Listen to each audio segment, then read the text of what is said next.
Everybody. So just to let you know, first I want to welcome you to Maya and Jessi's conversation. I'm so excited to get the opportunity to talk to Jessi about her work in particular, and also to be asked some of Jessi's really incredible questions. And yeah, I just want to start off by saying if it's possible to stay muted, or to just check to make sure that you're muted during this process.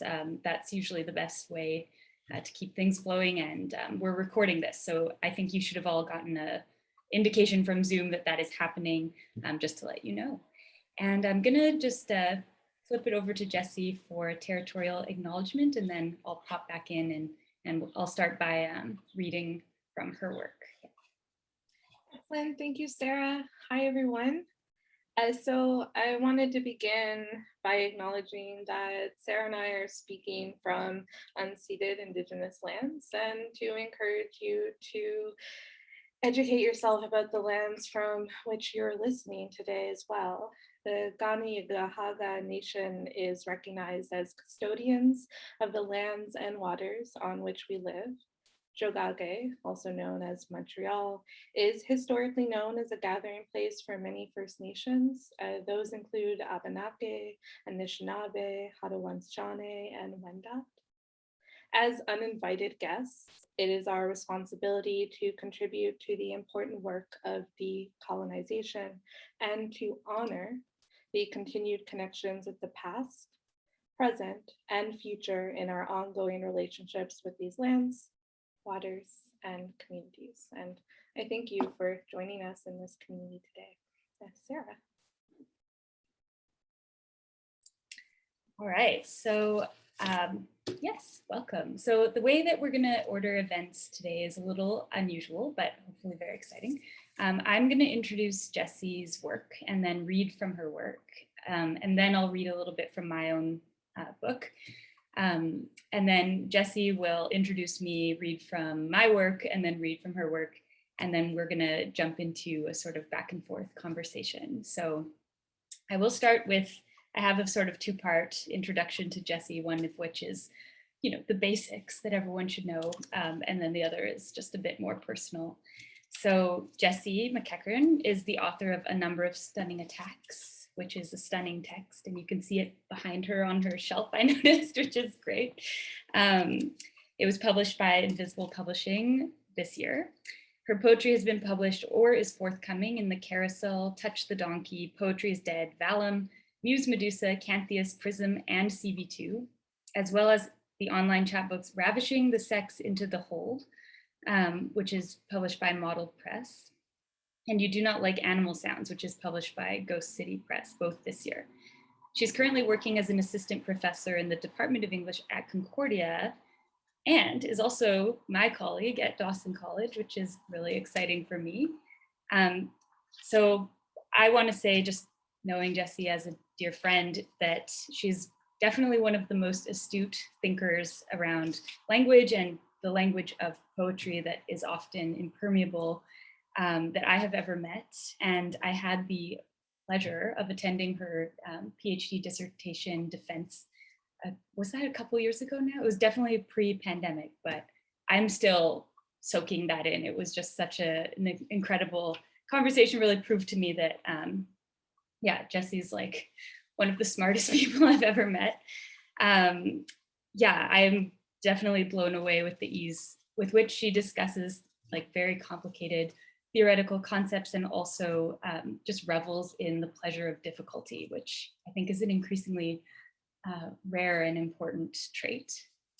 So also, I find like Jessi and I are part of a writing group together, and we share work, and I find her insights so invaluable and just precious, which isn't, I was kind of wondering if that was the right word, but I really think it is. Like, I value them so much, and I find it, yeah, so incredibly generous. So I'm going to start by reading some of the poems from A Number of Stunning Attacks. And I selected ones that I thought sort of looked at temporality in a slant way. And that was something, like, I've read this book several times, but upon this read, I was really kind of struck by these moments of sort of looking at time and how time is deferred or time is stalled in certain moments. And it's just this very kind of anti-linear relationship to time. So if you are looking for a theme or why I chose the poems I did, you will probably notice. So going to start, if you have the book and would like to follow along, page 22. Her fat little fingers impede the excuse. In the window, they become glass. Dynamite shards, glinting elbows lock forearms in protestation across a fight. Eventual moonlight collides with the wall. Your lips are trout that swam inside, her palms a golden watch face. You graze concrete with your spread hands, spend sunlight with large-headed males. Unspooled time combing the ground, dailiness vanishing in the crush. He always tries again, less a liar, those sounds so less alone than we are. Duvet is continental drift on the floor below, ankles kissed by blonder locks than these, crenulated bodies fold and swerve in the space cultivated between she and her so many cherry blossoms. At bloom our hearts, knows a line of light in the dust.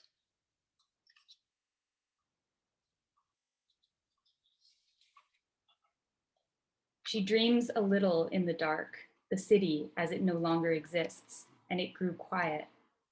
She wears an armored breastplate to greet the fountain's city square, veil slipping to demonstrate the effect, closing time and space.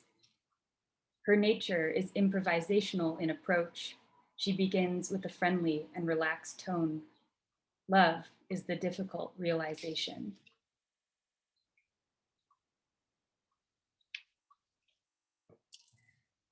That solace which two different notes, one high, one low, strike together. Two figures bent as one with vanity of breathing. If we could steal their breath, the room would bloom.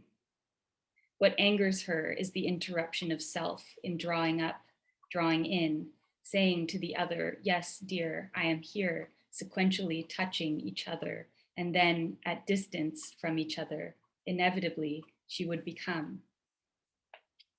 The focus of the print engorged in his lap, dinosaur spine rising with regular indignation. Do they not see I am here? I realize I abandoned the page numbers or letting you follow along. I just left you, but I'm on page 43 in case you want to open to that page. The intrinsic connection between digits, grimace exhausted in the room's bodies, finely ground down to minimal flesh and barely there bone. Bulging with anticipation, he came and it grew quiet in the meeting place. Trouser pockets his fingers tore into her sealed envelopes. Across the room in the fertile darkness of unconscious, she would shout. We must look to move. The rest is silence. How it came to this, his coming against a tree stump. For our feminine organs, there will be no meaningful study. The heart may think it knows better and grow quiet. For our visible dream in the fertile darkness of grammar, we will destroy the unconscious. And this is the last one I'll read from Jessi's collection, which is on page 59. In the everywhere else rub of red, can she hang in there, little engine? You lose our mind. We lose your mind. The figure here is giraffes. Days and pages later, grapefruit. We don't know how to respond to that. So it feels strange switching now to my work, but I guess this is how we've organized it. So I'm just going to read one poem from my book, Because the Sun, which came out this year with Coach House. And I chose this poem because one of the sections of a number of stunning attacks is notes on moving. And I have a poem in here that used to be called Moving. And I changed the name during the editing process, but I thought it was an interesting connection between our texts and just this preoccupation with moving. So for me, this is on page 40. And its new name is What Is / Amino, which is, it originally is a Greek root for the word moving. And I realized today that there's only one dictionary that I ever found that said that. So it could totally be a lie, but that's where that word came from. And this is definitely one of the weirder books in the collection.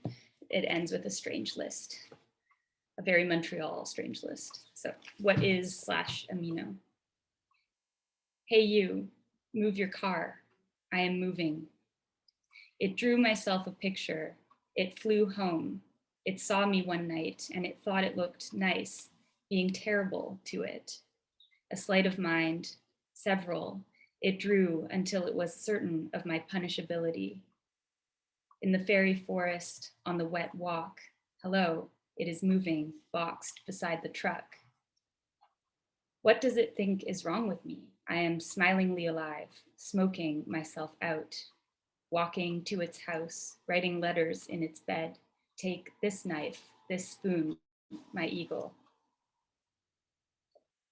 At its house, I sit on the high wire and clang, walls lined with papers of burnt oil. I run a walkway from my heart to the ground, walk up it. This sound is attached to my body and thousands of dollars. I like my leather face, my broken tooth, my ripe banana skin. I sit in the sun, I excavate, erase. I hunt me for it, a wood bug in the walls. The exoskeleton rolls beneath the baseboard and my fat fingers can't reach it. I ram into the truck. My insides bloom on all the corners. Death is cooking, having grown raw. Rust transfigures my gaze, and I am annoyed and tin. My heart stamps down the walkway. I am moving. Deskied, erased, ungone, unshelled, deluged, interred, unjeweled, unsponged, unwed, no heat, debreathed, unshone, distook, unslept, rewoke, rethrown, unwound in void, uncold, unsunned, resunned, in cold, devoid, rewound, disthrown, unwoke, reslept, retook, reshone, rebreathed, rethawed, rewed, responged, rejeweled, exhumed, embarked, reshelled, regone, retained in sky. Walk 1. 2 sentinels, the guard at the end of the lane, the softly ticking nails of what follows, what surpasses me.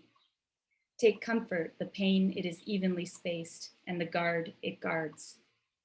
The wall here is blue, and my path is blocked by a blue pane. I reserve it. Was it ever good to be as now under the crags? I cannot go that way, so I go another. In the glass space of waiting, I get up when I know I must leave, halfway. The way I dance across the way I'm taught at the wheel, my blithe yellow eye, my missing anger, these are the daffodils, I won't sit long. The pieced out acid thought meal, you, no place to sit, it rains. Surprise at the place I find myself at, tossing the same trash in the same can. A wire basket, Elvis.ca, a dinosaur in various positions of deadness, a vine slung on electric wire, an old man in sneakers biking into traffic, a lateness, a stain, a pink diagonal walk towards the tree's alveolus, a bony socket, a tooth root, the shot body, the bronchus, the vein, the sideways lung trees, the yellow shoot, the brain's banjo cave, how are you? The human statue beside the shredded meat, the beds of gold, the took up lesson, the windpipe, the bronchus, the perceptible movement in a direction, the expelled continuous tooth root, I am moving. That's it. So we'll pass it on to Jessi now. Thank you, Sarah. That was amazing. I always love hearing you read, and it's truly an honor and also so disorienting to hear you read my work as well, even though I have the privilege of hearing you read that work in your excellent editing eye. Sometimes you've seen this manuscript before it was a finished text, and it's only the finished text it is, partly because of you. So I thank you for that as well. Following Sarah is always a difficult task, and I assigned myself the role of following you, but partly because now it's easier to introduce you. We're now all in that brains banjo cave of yours. I think I very deliberately your introduction to me was so generous, and I couldn't quite take it all in because of that generosity. But generosity is what you demonstrate so much in your poetics, and as well as in your writing practice and in your friendship. And so I'm going to read a brief introduction for you, and then move into a kind of cross reading of your poetry and my own. Sarah Burgoyne is an experiment and an experimental poet. She is the sun testing out its spun sound in the prose poems and fierce manifestos of her two gorgeous poetry collections, both the latest, Because the Sun and Saint Win, along with a number of chapbooks and mind experiments throughout the world, as well as her many ongoing collaborations and her many collaborators, visual artists, musicians, dancers. Know it is an immense honor to sun oneself under her words. Tonight it is my honor to step into her winking shadow and read to you from her latest book of 4 movements, choreographed by the blinding heat of her own rising star. So I'm going to begin with The Sun's Citizens Are Solar Notes, which is in To the Sky. It comes to set up a mood, the sun, weakly, sun lung, my tea is cold, the heat is wet without. Being is coming up again, and I am spun under the spun sun. Correction, I am my own convection, overwrought in yellow. I dress in the light. At the bottom of the pool, I fairy light along. Here, I am in it. If this moment, nothing, is something to me, I've meant it. The sky sets shut, pulling up its ladder. I am slung in my beam suit, weather lapelled, pull it up here. I only think in this like that. I unaccept this too. Hand me a beer. I meant beginning. This shows on the sun. The water is boiling and ready for steeping. The tub of sugar more bulbous in the door's knock. These are here, and now you are two erupting under touch. Outstood by lack of interest, I am not myself in. Nightly, when I irritate the mill of dreams threads, what does it mean to live a night like this? Be serious. Hand me a beer. I end here. I begin again. Amphetamine, he says, you lose your mind. Fully clothed in bed, he obsesses over K. To write about a miniature gender, no he in history could stand she. A mirror in the palms of his offering anyway is eat a lot of grapefruit. Gender keeps their several eyes on all women. To write about a miniature gender, inscribe their names on soft flesh. Walter, Kay, who does not appear. Andy, Bob, Frank, she, who might be Dream. Just as the cavalry went, a queen among her sycophants, carrying the weight of unread books, hushed perception curdles. Movement leaves mechanics, spins being behind. The automaton plays a winning game, the art of storytelling coming to an end, it says.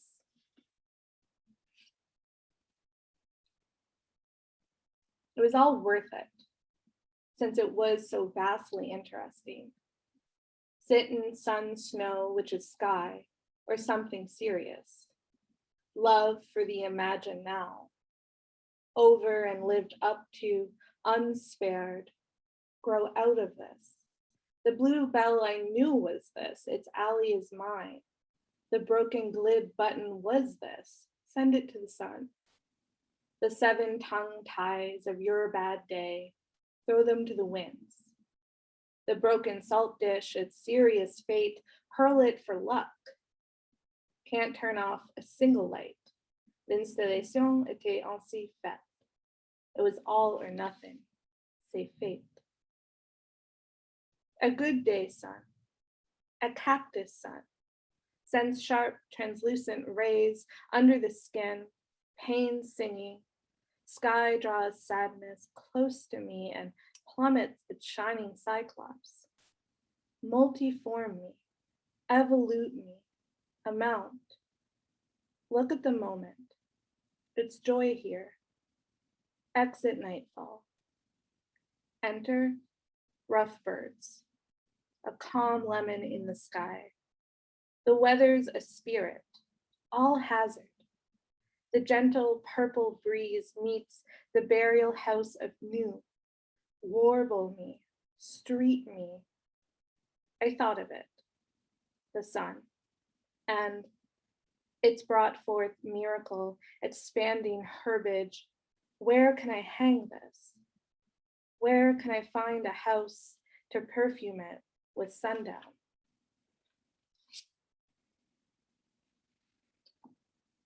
She keeps a notebook labeled Dreams to Have, in which the sunset is bound up like a cookbook, piling its shifting bricks to low clouds, a child surprised. The walls of the home have been a trick of light. Permanent light, rainwater, rapid wings behind dreams' unhinged door. The difference is quality. A white squirrel has its neck broken by a child. The women are up to their elbows, drowning rabbits in the porcelain sink. One building has too few windows to accept a skyborn drumbeat.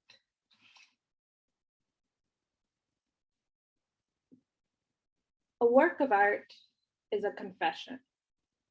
Someone said was worth $25. Flowers. When we see things clearly, we only have one thing to say. We are up on the roof with the sun all in it. The vanity of the word experience, moving too fast, a setting, a neighborhood, and its accidental connections, inhabitants. The mother and what she does. An assessment. Storm sky in August, have we squealed? Enough. In the wind of it, in gusts of hot wind, do we write knowing anger in black clouds in the asphodel field, the alarmist table sitting at it. Coming together, the body temperature must be lowered quickly. Where are we? Going, clothing, removed to promote heat loss. Bear it on the surface, bathed in cold water, anyone can do it. Be alone without your feeling, immersion method. Differentiate person and woman, the effort of several people. Do not play a dominant role, drop everything. bodily defenses slow to keep us from the ultimate fail to maintain. Is this what you abolished? Something tenderer, a flower drained of color, heart rate, and breathing mistook for love. This need to be two in sunlight, mourning greater intimacy, a stranger flushed by her surprise becomes small and able as two she straightens the mouth's curve. A wheel is a skittish hand, separate bodies catapult into children's open mouths. She is there and gone. As two she moves in a distorted way, unmoored and generous with her insides. Shared disaster throws light on humanity's soft body. The real climate of tragedy is heat on the keys, not the night. Is it always about getting it right? Perfect madness is a beautiful setting for a morning. Use language and it gets colder. The doomster rose is shedding her body. The sun is gone.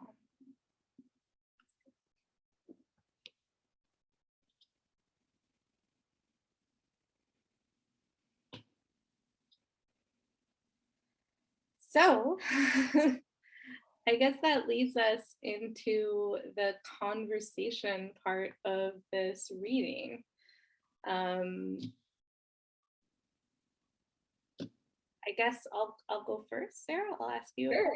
Yeah, I was too slow at unmuting myself, but I just wanted to say fabulous reading. I've loved the back and forth and I hadn't really realized how deeply in conversation the books are at certain moments, and you really highlighted that, and it was just beautifully read. So yeah, I'm very excited to talk about the work, but if you'd like to start or if you want me to start, I'm totally happy either way.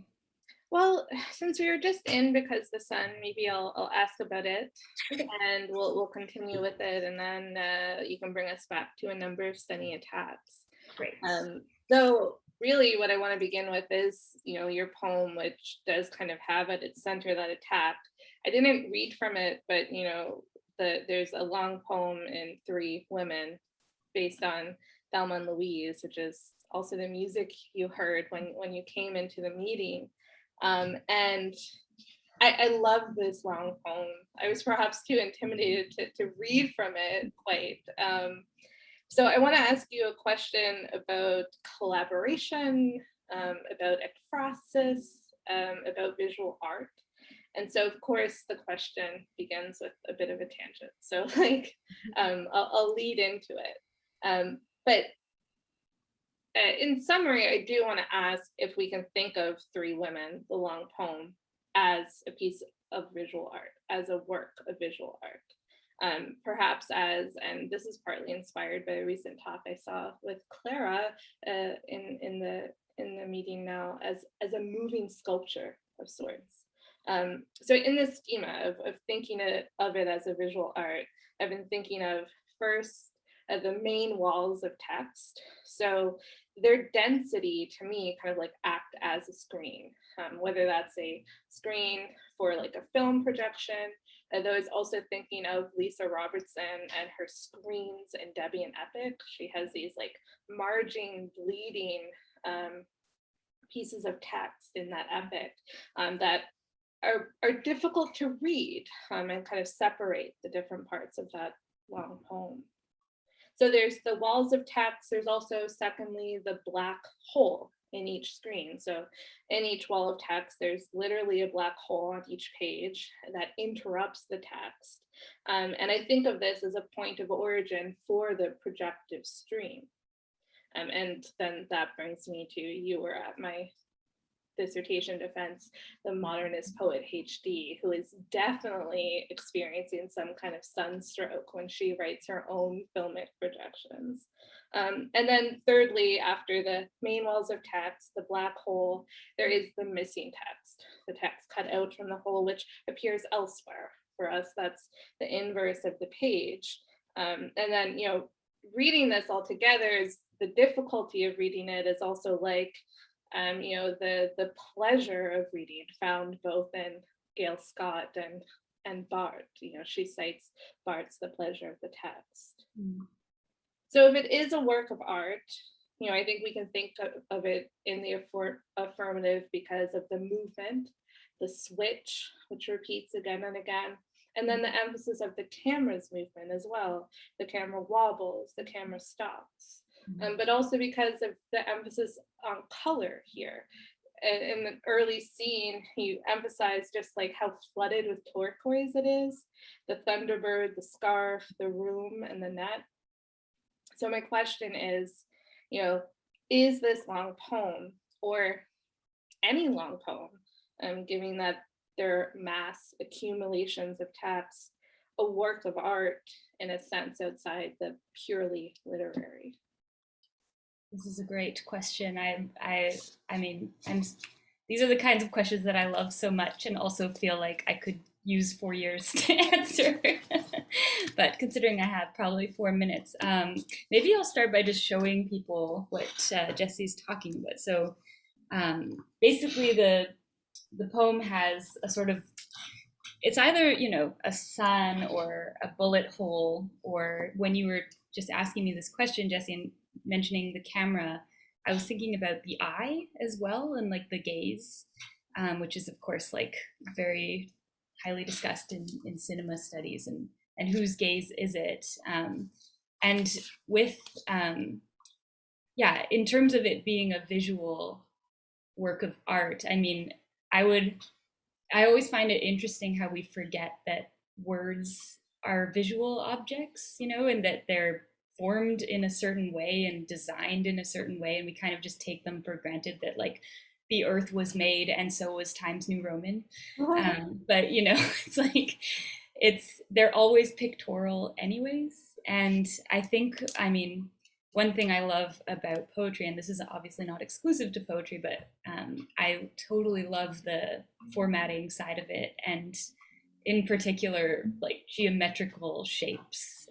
So in terms of its visual art form, like I feel like a visual artist might be, have a different answer, but I always think of poetry more mathematically, I guess, or like sort of, in my work at least, there's a geometry that is important to me and satisfying to me. But the ekphrastic, so maybe I'll just talk about the genesis of this. This section is basically, I wrote out Thelma and Louise up until a certain moment in the film. I actually wrote way past that moment, but it became, because it's an ekphrastic piece about a film, and you can write like 1,000 pages on a still. It developed into this endless project as I paid more and more attention. So I remember when I started writing it, and I started writing it sort of as a joke and out of boredom at the Banff Center. It took me an hour to do 8 minutes of the film, to transcribe it, and then I calculated it out. I was like, okay, this will take me like 24 hours or something. It's not that crazy. And then the next day I did it again. It took me an hour to do 4 minutes of the film. And then of course the day after, it took me an hour to do 2 minutes of the film. And I realized that I could just go on forever, and I wasn't sure if the project was worth sustaining to that length. I'm still not sure about that, but ekphrastic work around film is really fascinating to me because of the technology that we have to pause film and to like look at stills and to understand that there's like many stills even in a second of film. So you notice things that you're not really meant to notice necessarily, or to notice in a, like, it's not meant to be a big part of the film. Like, for example, the color turquoise, which I noticed all of a sudden was everywhere in that movie. And it delighted me just to notice all of the different, instances of turquoise. And it really causes you to slow down and pay attention to something, which I think in a way is the project of poetry, to just, and it's a luxury of having a technology that allows you to pause and to really examine a frame. And I feel like poems do that often, and the frame isn't necessarily a film or a picture even, it's just a frame, like a mind frame or a setting or a sense of something. And that to me is really interesting. So in terms of the cinematic eye, there's always something missing, and there's always never enough language to contain um, anything, right? So I think like the way that the poem breaks down, like when you read it, you have to kind of stutter through the moments where there's just words missing, and then those words make their own poem on the next page. I think to me it like demonstrates it maybe in a like honest way, the way that it's inevitably going to break down when you try to capture something, especially in such an obsessive way, like the way I was writing out that film. So yeah, does that answer your question? Oh, absolutely. I'm now thinking of the poem like, yeah, as a frame sense. Yeah, that's wonderful. Thank you, Sarah. Oh, well, my pleasure. So I would like to ask you a question. I'm trying to pick which one, but I think I'll start with actually the third question that I wrote, which is about the fluidity in a number of stunning attacks. I said stunning attacks. I think that's probably a Freudian slip based on this conversation. There's a fluidity between text, bodies, and atmosphere. And I noticed, for example, that like it's like, for example, a quote, "The sunset is bound up like a cookbook." The sunset gets compared to this book that is full of text, right? And it immediately made me wonder, like, what are the recipes of the sunset? Like, which was just like a beautiful question that you sparked in my brain. The women in your book are learning handwritten alterations. So when I think of alterations, I think of alterations in clothing. That's just where my mind went, but it's these handwritten alterations. So this sort of adjusting of the domestic sphere, or this adjusting of the sphere of gender via text. A dream goes from being the label for a journal in the first line of the book to an agoraphobe with black toes, which I loved. And eventually becomes conflated with the she, who is a character in the book.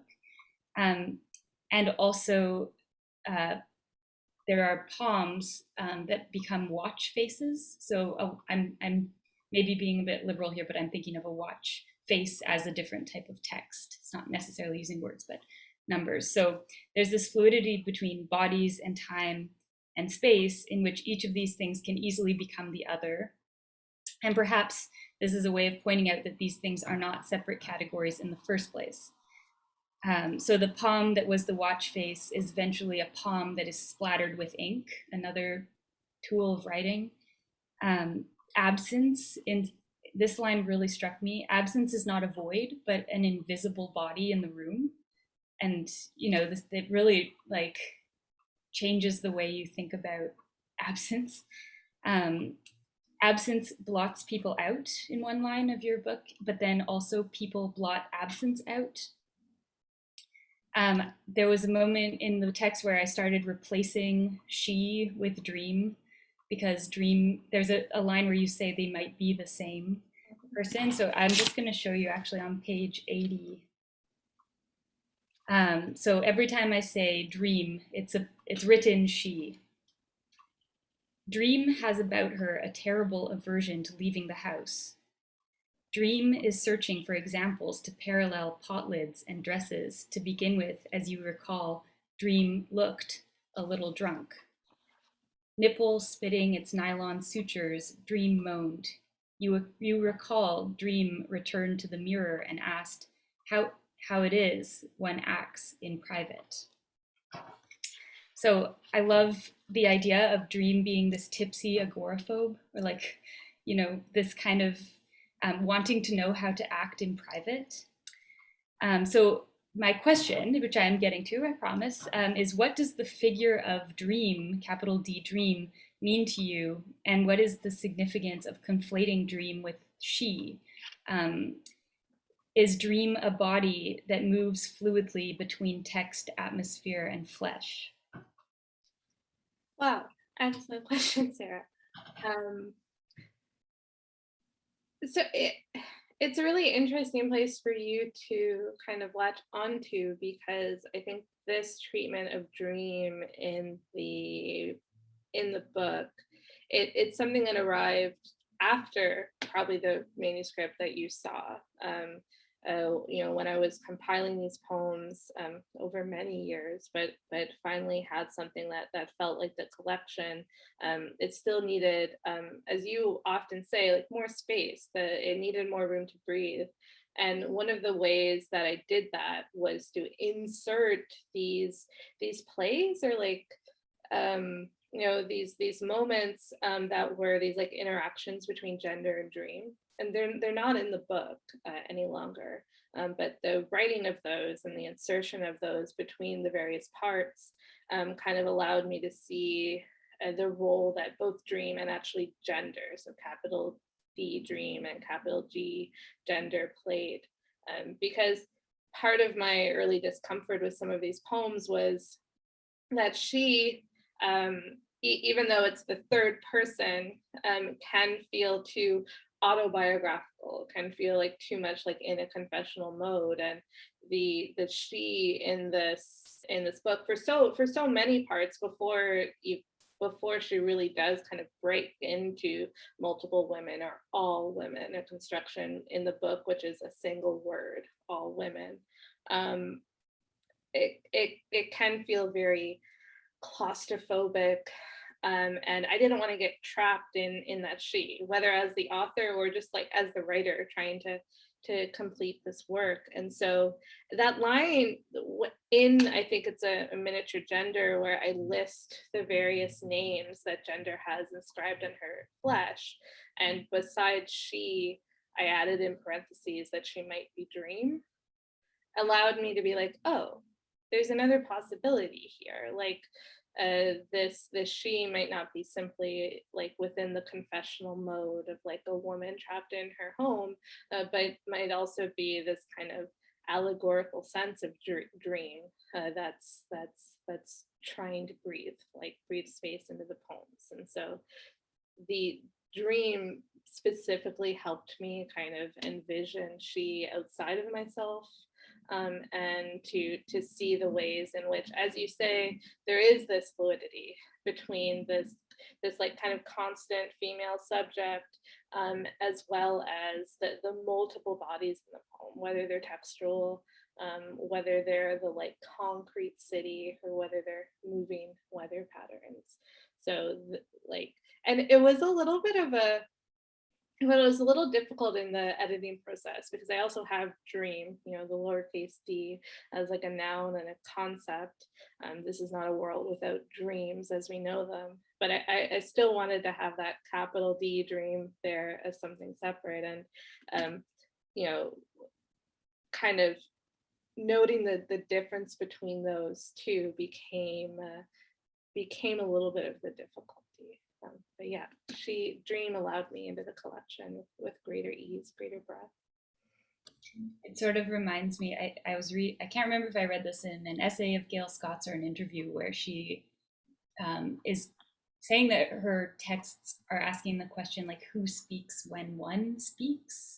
And I feel like that's a question you take up in your writing as well, is like, who is the she? Like, how does the she have multiple dimensions, and also not just human dimensions necessarily? Yeah, like the all women moment, the or women. Yeah, I think it's an amazing way to complicate that question, and yeah, spread it out. I definitely like being, I like having Gail's framing question around that too, because definitely, always subconsciously it probably was Gail's question, that sparks that. Well, I have another question for you. I'm going to lead right into it. And this is one that, in our email correspondence beforehand, I just had down as wound or wounding. And so I'm sticking for a moment with Three Women, though it doesn't need to stay there because wound comes up so often throughout the collection. I don't have a list in front of me, but I have it underscored kind of multiple times. It's in a lot of those what is and what was poems as well. It appears in Jackpot as one of the kind of like replaced nouns, which may or may not be a moment of coincidence, but still registers with me as a moment of the wound. So in Three Women, like the wound is literally in the page as the bullet hole. And it is in Three Women that you yourself adapt Sarah Ahmed's The Cultural Politics of Emotion. And so you take these lines of theory and they arrive in the text. And, you know, in rereading it, I was noticing like just how clever your timing is, because these lines of theory arrive in the text as Thelma falls into Harlan, and they increase as, you know, Harlan is tearing at Thelma, and they help conclude the piece in place of any concrete description of the final shot. And, you know, shot here I'm using literally as the bullet wound, but also the film scene. And so you quote Ahmed: "It is the perceived intrusion of something other within the body that creates the desire to reestablish the border, to push out the pain, or the imagined material object we feel is the cause of pain." Mm-hmm. So in her chapter, The Contingency of Pain, Ahmed, she does something very interesting with her conversation about bodies, and she refuses to talk about bodies, whether past, present, or future, with the words absent and present. For this implies that the body, its impression, its effects, could ever appear or disappear. So I want to suggest that you seem especially interested in this stickiness, which I think is a great adjective too, given that this all happens under the sun, under the heltering heat of the sun. You know, we're sticky. My body, your body, it sticks in the wound. So it is the past trauma, as you've suggested elsewhere, you know, of Louise that sticks to her and leads her to pull the trigger. Even after the active threat against Thelma is gone. So it's the impression of an affect that creates the bullet wound. Mm-hmm. So my question is, can you talk more about this stickiness? Stickiness of affect in Because the Sun, here in Three Women, or in the other wounds that appear in these poems. So feeling or emotions and their effects, whether past, present, or future, on the bodies or minds of the speaker. That is another incredible whopper of a question. Yes, I mean, I watched Thelma and Louise, you know, 5 years ago for the first time. So I was late in kind of coming to that film. And that film is something that, you know, we know a lot about by osmosis in culture, and usually kind of as a joke, like the final, I mean, it's been many years since this film came out, so I'm not going to spoil it for anyone, I hope. You know, the final scene of the Thunderbird with Gina Davis and Susan Sarandon in it going off the cliff is like this, you know, moment that really upset a lot of feminists at the time as well, because they suicided essentially due to the fact that they didn't have any faith in the law, or that they knew that Louise especially knew that the law couldn't help them, because she'd shot Thelma's assailant, despite the fact that Thelma was safe and he was across, you know, a parking lot space at this moment. When you watch the film, and yes, I'm definitely spoiling it, so mute me, but it's already too late. Harlan, what you find out over the course of the film is that Louise has suffered from an assault as well, and what, you know, her impulse in shooting Thelma's assailant when Thelma was safe comes from that space of woundedness, or that space of like absolutely irreversible trauma. So I was reading Sarah Ahmed again like 5 years ago now, but her work really struck me as just thinking about affect and emotion in a way that I'd never really considered it. And in fact, I remember one of her points is that emotion and affect something that occurs between people. So in fact, it's generated. She uses the example of a child coming across a bear, I think, and fear is happening between the child and the bear, but it's not within the child or the bear because it's dependent on the other to experience. And so, in a way, that complicates the stickiness of affect. But yeah, for Louise, like Harlan embodied that her own pain as well as Thelma's pain and became sort of this symbol of that pain that needed to be eradicated in her mind. And so it was, yeah, what it made me think about, especially at the time, and this was before the Me Too movement, was just like how difficult it was for her to have any sort of sense of justice without doing that, you know. And I'm not advocating for murdering people or anything like that, but in the context of the story, you know, like that was her way of having some sort of justice. And yet she knew that despite the fact that there's this detective who's really trying to help them out, she knows more than the detective even that the law won't see it as a self-defense or as an act of justice. It won't. So hence they have to go on the lam and try to get to Mexico. But then of course, like, her assault happened in Texas, so they have to take this long way around because she can't enter that geographical space because of her own history. So it's like her pain, like the stickiness of that pain, I guess, is a huge plot point, right? And actually determines the entire film in a lot of ways, but we don't really fully get the picture of that until, you know, halfway through or something like that. So yeah, now I'm trying to think of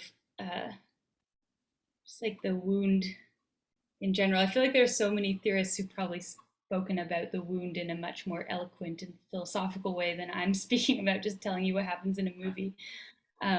But yeah, I was really, I thought, for example, I mean, what we haven't talked about yet is the Camus influence in this book, and in particular, The Stranger, where Meursault, the main character, shoots a man on the beach because he says, because the sun is in his eyes. And that's what he gives as the excuse during his trial.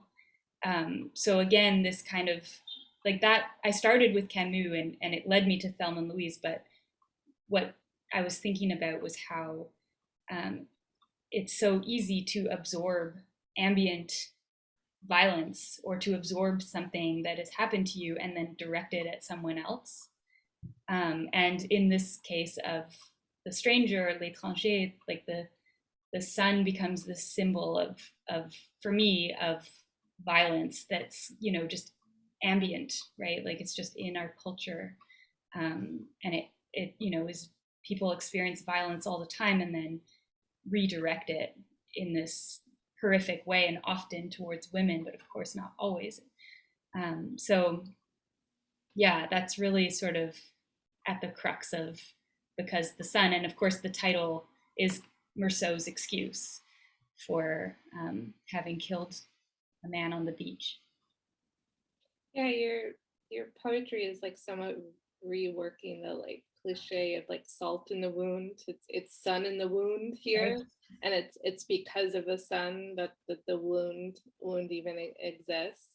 And like the sun, I think, you know, makes you feel your body in this way that is so intensive, and within that intensity, I think we like to feel as though maybe we've maybe we've like forgotten our minds, but the problem is we've never actually forgotten our minds. As like Ahmed says as well, it's such a it's still the mind and the body are both always implicated in that affect. Emotion is not just the body and it's not just the mind, but it's just as it's between the child and the bear, it's between those kind of two aspects of our physiology as well. Yeah, and also the Thelma's assault takes place at night, but after the shooting of Harlan, her assailant, the rest of the film is in like the hot sun. So the sun becomes then this kind of eye that watches them try to escape, but they just can't. So I've noticed that it's already 8 o'clock. So I would like to ask Jessi one more question, and then we'll wrap it up after that, if that's okay. So, okay, now I have to select again because, all right. So I'm going to ask you a question about temporality. Since I brought it up at the beginning, I feel like I should follow through with that. So I was reading something recently in which the writer was saying how time gives us this false sense of regularity, of things happening in a sequence that is perfectly measured. That, for example, 9 a.m. today could have something to do with 9 a.m. yesterday or tomorrow.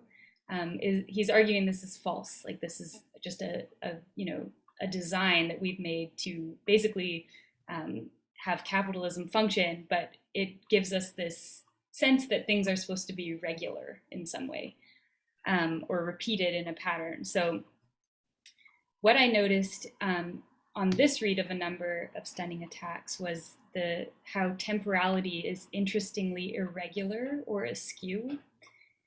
So the fact that the speaker has a journal of dreams to have, right? Not dreams that I have, but dreams to have. So deferring the dreaming process, or that eventual moonlight collides with the wall. So the question then is, did we ever see as readers the moonlight at all? Or the moonlight is always deferred as well. It's always eventual, and we don't know when it's going to collide with the wall. Or that, as I mentioned earlier, her palms are a golden watch face. So time is something that can be kept on the palms of one's hands. One of my favorite lines that I had a whole other question about: our hearts are not blooming, but they are at bloom. So this idea that blooming is an arrival, or it's something you can arrive at, but also something that can be permanent. Our hearts are at bloom, or our heart at bloom, our hearts is the line. It's way different than our hearts are blooming or our hearts, bloom. They're at bloom, so they're just in this arrival space, in this permanent space, which is completely different than what we associate with blooming, which is ephemerality, right? Like something blooms and then it's gone, and we get really sad. A veil slips to demonstrate the effect, closing time and space. So this idea that time and space can be contained, or we can see the effect of it in this object and its slippage. And the speaker is, or one of the characters, is not going to move, but to look to move.